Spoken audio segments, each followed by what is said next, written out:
the Greeks had two different words for knowing, two different words for to know.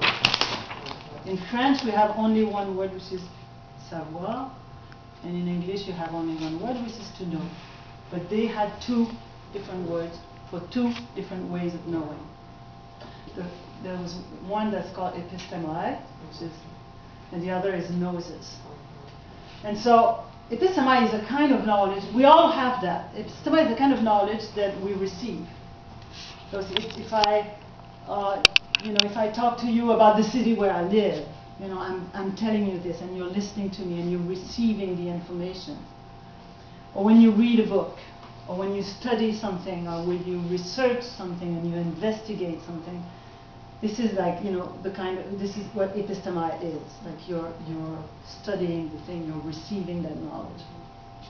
Gnosis is the kind of knowing that when you say you know me, like I'm in front of you, you see me, you don't know my birth date, and you don't know, all these things about me that you don't know in an epistemai kind of way, but you know me because you experience me.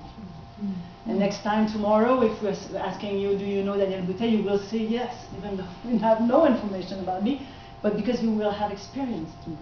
So this is the way you know a place, by being there. If you come to my place, I can show you on the back, this is epistemai, but you can come to my place and you will experience it. This is the kind of knowledge that that Gnosis is. So I just, started to write down a couple of dualities here. Like I just said, epistemai is learned, and Gnosis is experienced. Stop me if there's something you don't understand. Epistemai is most often quantitative, and Gnosis is more qualitative, like the quality of it. Epistemai is additive. I'm not sure it's the right word, but it's like, as I said, it's like you add one piece of information over another one, over another one. Whereas in Gnosis, it's individualized. It's only you knowing it. If you go to Paris, the Gnosis part of your knowing Paris, you will never be able to share with me. I will never be able to get it from you. So it's totally individual. This one is stored in libraries and in documents. As I said, it's written, it's shareable. It can be like read by you, 1,000 years later. Whereas on this other side, it's remembered by individuals. It is exclusive, whereas there it's inclusive. Several truths can coexist. Whereas here, only one truth. Like, we all agree where Paris is. There's no question about it. We can put it on a map. We know, there's only one. It can only one part of it can be true. I mean, it's this. That's where it is. Whereas my truths about Paris and your own can be completely different. It could be a nightmare for you and a dream for me. Those two truths will remain. They can coexist. Here you will go to general laws, like all the cities in the world have a downtown, or on the other hand, you have individual experiences relative. It relates to what I said earlier.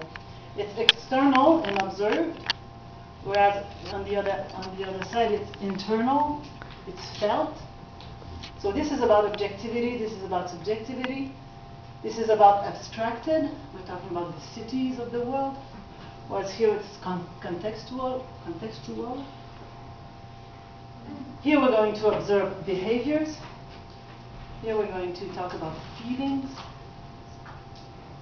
We're going to have probably theories, and over there we have stories. On one side we have facts, on the other side we have meaning. That's a kind of, I'm simplifying, but just to show some kind of duality, why the Greeks had to have like two different words for it. So, I have to look what's the next one. You have a question out here, Danielle? Hold on a second. Yes? So in our world that tends to place a huge emphasis on learned and the quantitative, how do you make the subjective valid? This is why the IMA exists. This is why, not only the IMA, you plant not only the IMA, but the IMA program where I'm teaching in Rimouski, and also a lot of new criticism of the academy and new criticism of the university. I mean, at some point it occurred to some people that that part was missing. And so what are we going to do about it, and how are we going to teach it, and how are we going to, like, give it a place?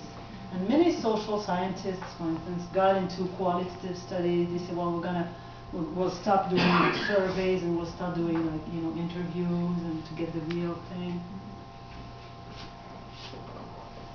So, yes. Question is that, am I looking at that as the rift between the arts and the sciences?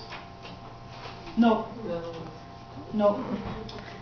It's true that on my to-list I could have put the arts on one hand and the sciences on the other.